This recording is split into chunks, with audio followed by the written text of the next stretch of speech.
Hey, how's everybody doing? It's Ultimate Gallows. DIY Mississippi Filmworks, baby. Woo, I ain't done one of these in a little while. I was having camera issue. I'll be straight. I had one issue where I filmed it 4 times and it messed up every time. I was like, okay, take a break. Got a new camera. Hopefully this works good. What we got here is Wrestling USA, September of '88 issue. And look at that cover. The Hogan-Andre DiBiase connection to Scandal's Rock Wrestling's Foundation. An exclusive in-depth interview with AWA World Champion Curt Hennig. Lex Luger, free of the Horsemen, but not free of me.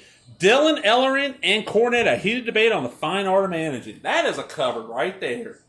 That would have got my eyes and made me drop a whopping $250 back then. That was expensive for WrestleMania back then, because around the same time frame you had PWIs coming out and they were like $2. You pay 50 cents more to get the color. But yeah. Like I said, I'm sorry I haven't done one of these in a little while. Let's see what we got here.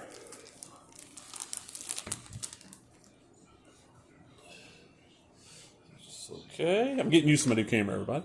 I got the Locksmith ad. No shirtless, beardless J.D. McKay. Got the ad for the Wrestling Mags.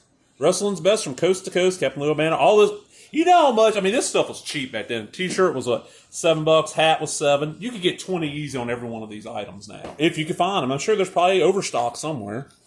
Tully Blanchard. This is scouted. This is the interesting thing. This is a scouting report. Look at it. Ultimate Warrior, hometown Queens, height 6 foot, weight 280. He's shorter than me. Years pro 2, rated, unrated. Strengths, awesome power, can overpower anyone in the WWF, including Hogan. Methodical career path starter. I guess third world class, advanced to WWF. He's also been careful to pace himself. Inexperienced. Okay, blah.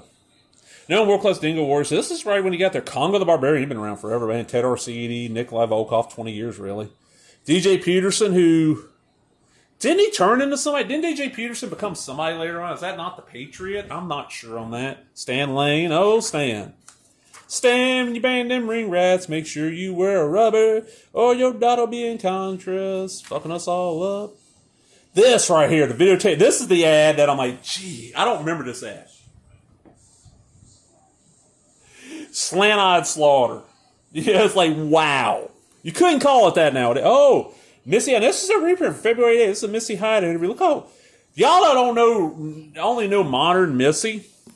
That is the way Miss Hyatt looked back in the day. She was a gorgeous woman, and she's, for her age, she's had a little too much wear. Hot stuff, Eddie Gilbert. Missy was the shit back in the day. Everybody, oh, Miss Liz, screw Miss Liz, Missy. Kevin Von Erich. Wow. That's a good picture of Kevin. Curt Hennig. This is from Spring 88, Wrestling 88 issue. So this is all reprint. That's a good picture of Kurt. R.I.P., sir. AWA World Champion. Too bad you couldn't get WWF Champion. You should have been. Should have been. Bam Bam Bigelow. Another R.I.P. Wrestling's most dangerous man. Bounty hunter and just crazy. Had a buddy of mine out in Texas. Swore up and down for years that when Bam Bam was in WWF, his dad worked security. He saw them in the back painting Bam Bam's tattoos on his head. I'm like, okay, and here is photos from years and years before. You can see it never changed. That actually, oh no, it's painted on. Okay, dude. Yeah, one of them. Probably the same guy to believe that hit a bottle of ketchup underneath the ring to fake the bull. This is, I mean, look at that. Look at that Cornette picture. Look at that Cornette picture right there, man. It's an interview with him. Hogan-Andre DiBiase connection. Look at that. That's a nice looking spread there. My only complaint about the Abner match, you always got 2 pages of article in front. You had to flip to the back for the rest. I always hated doing that. Miracle or mistake? Kerry Von Erich's comeback. So that when after Kerry Von Erich was injured in a horrible motorcycle accident in June '86, doctor feared his career was over. But Kerry battled the odds of expert. Made his comeback on Thanksgiving in Dallas. I come back to he may live to regret. Yeah, he didn't live to regret it, but he regretted it because one of those feet is fake. There's Buddy Jack Roberts with Kevin Von Erich putting the claw on him. Look at that. Who is this?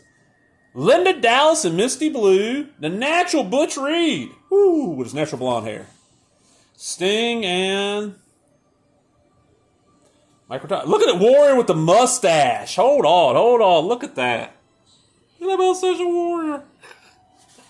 You should have kept that. I would have stayed a Warrior fan if he had. How long can they hold the WWF belt? Strikeforce. Oh, I forget Strikeforce held those belts, to be honest. I really do. Okay, this is from February of 88. Time for the Rock and Roll Express to split up. Now, we are in 2023, and I think they had their last match as a tag team last year. Like, I saw them in 2021, I think it was, at a show over in Riley, Mississippi. And then I saw Robert Gibson last year. Cold show in November in Braxton. But yeah. Why Rick Rude is the most mismanaged man in WWF? That's the truth. He should have had at least one world title run. Lords of the Ring, Ring Masters. Missy with some fur coats.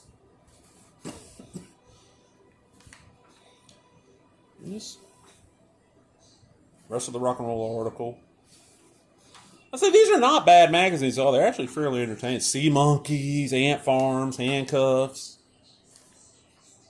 They're using handcuffs on the former president right now, ain't they? Give you a time frame when this is being filmed. Well, that's what I'm hearing. I'm hearing finally.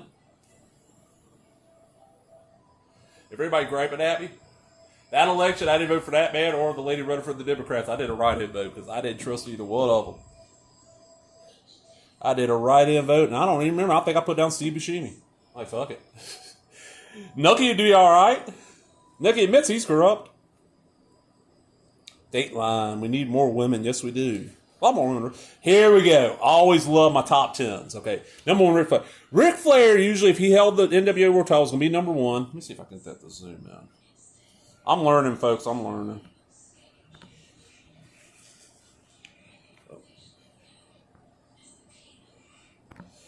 Ric Flair, then Hogan, then Dusty, then Lex, and Kurt, who's right there on the side. Sting, Kerry Von Erich, Randy Savage, Owen Hart, and Terry Taylor. Tag teams. Okay. Tully and Arn, Strike Force, Midnight Express, Midnight Rockers, which is, that's the Rockers. Road Warriors, Demolition, Bret Hart and Jim Knight, that's the Hart Foundation. British Bulldogs, Warren Barbarians, Powers Pain. Bruce Hart and Brian Pillman, they were called something. And then let's go down here to the NWA rankings. Anybody really stand out? Shane Douglas, I forgot he was there then. AWA, I mean, Wahoo, Kevin Kelly, that's Nails. Sold Out Ustinov, probably one of the worst Russians ever. Jerry Sagnovich, I don't know who that is, the grappler. CWA at this time was Memphis. Continental was Alabama. Lord Humongous, that's probably Sid. Puerto Rico. Then let's zoom back out. Give me a second here, folks. And there's the final, and there's a small engine repair. This is a shorty, I'm sorry. Gordon Soley's Championship Wrestling Trivia. Look at that. I mean, hold on,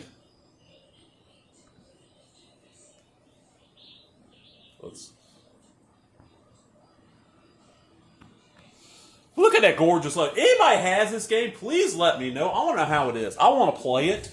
I collect wrestling games. And I did sell one recently. I had the TNA DVD board game that I didn't even know existed. And since it's sold now and I doubt that person's watching, I paid $5 with shipping, maybe $7 for it brand new, and I sold it for $15. Hey. Well, I hope y'all enjoyed that. And tell me how this looks and all that, new camera and all that, but give me a thumbs up. Oh, yeah. Yeet, yeet. Ray Fury F-bomb, baby. I'm out. Laters.